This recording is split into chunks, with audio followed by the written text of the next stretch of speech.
Hey, fellow Clash of Knights, this is Valentino of Lost Phoenix coming at you with episode 4 of Val Does Clash.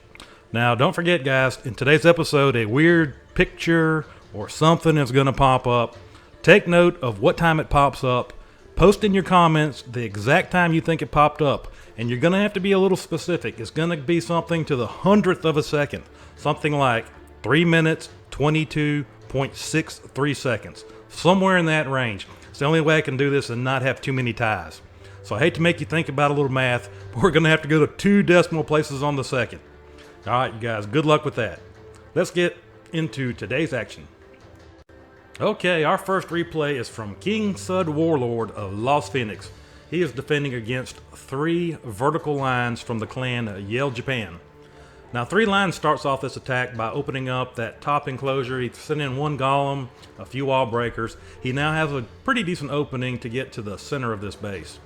3 Lines has brought 1 rage, 1 jump, 2 freeze, 2 poison. Remember the 2 poisons. Those are going to be important here in just a minute. With that, we'll take this short break.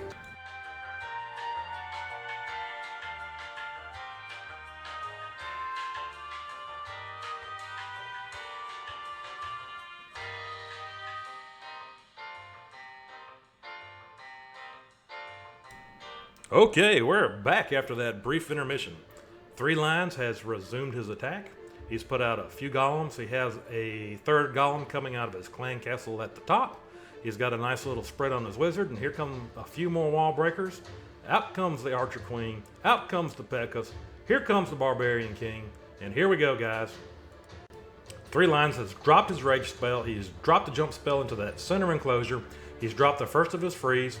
His heroes are working down towards the middle of the base. His queen is enraged. He's got a Pekka up there enraged. They are taking down buildings at a rapid pace. Here comes the last freeze spell, once again freezing the single target Inferno and that same crossbow. The queen goes to work on these inner defenses, but now she is taking major damage from 2 crossbows shooting at her. The enemy king has already had to use his ability to stay alive, and he's down here working on defenses. As he turns around and he gets murdered in his tracks.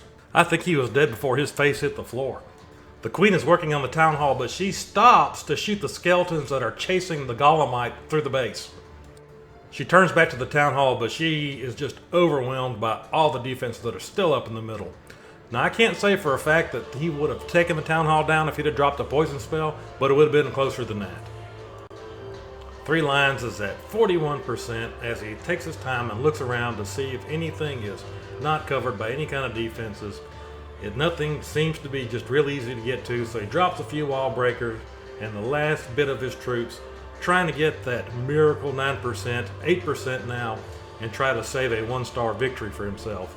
But it doesn't look like that's going to happen, and King Sud comes away with 31 cups. Okay, for our next replay we have Gambit of Lost Phoenix going up against Bubbles of the Bubbles clan. Okay, Gambit starts off this attack by putting out his 4 Lava Hounds. He put them in so they would come in at different angles, headed straight for those air defenses. Now he does this to help soak up any damage from any air mines that might be in the area. Gambit has dropped 2 of his rage spells, enraging all of his balloons. The minions are coming in behind the loons, picking off any of the structures that the loons have not destroyed. Here comes a 3rd rage spell right over the town hall. Here come 2 freeze spells, massive balloons moving in towards that town hall. Lots of splash damage going on from all the balloons popping. Fire pups and minions going crazy on everything. They take out the king. They're still working on the outside structures. He is at 52%. A 1-star victory is in hand. Now that he has the 1-star victory, he can kind of relax and come up with a good course of action to try to go ahead and get that town hall. Raids and Titan 2 usually don't end with a 50% if they can be helped. Gambit has dropped his king, and while the king works on that wall, let's talk about the Inferno Towers. I don't know if you guys noticed, but both the Inferno Towers were set on single fire. When expert looners such as Gambit see single fire Inferno Towers, the first thing they do is drop their iPads because their hands start shaking from sheer excitement. Now the next thing that happens, if they didn't break their iPad when they dropped it, is that they pick it back up and proceed to kick your tail. If you have both Inferno and Towers, it might be a good idea to set one to single and one to multi. And with that, you can almost predict which side the attackers are going to come from. Well, with that town hall down, this attack comes to a close. and Gambit gets 18 cups, which is a massive amount of cups for Titan 2. I just hope he didn't put another crack in his iPad screen.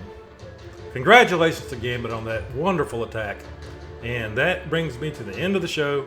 If you guys saw something fishy somewhere between the 4 and 5 minute mark, hint hint, leave your guess in the comments below, and I will look at all of them and see who gets the closest.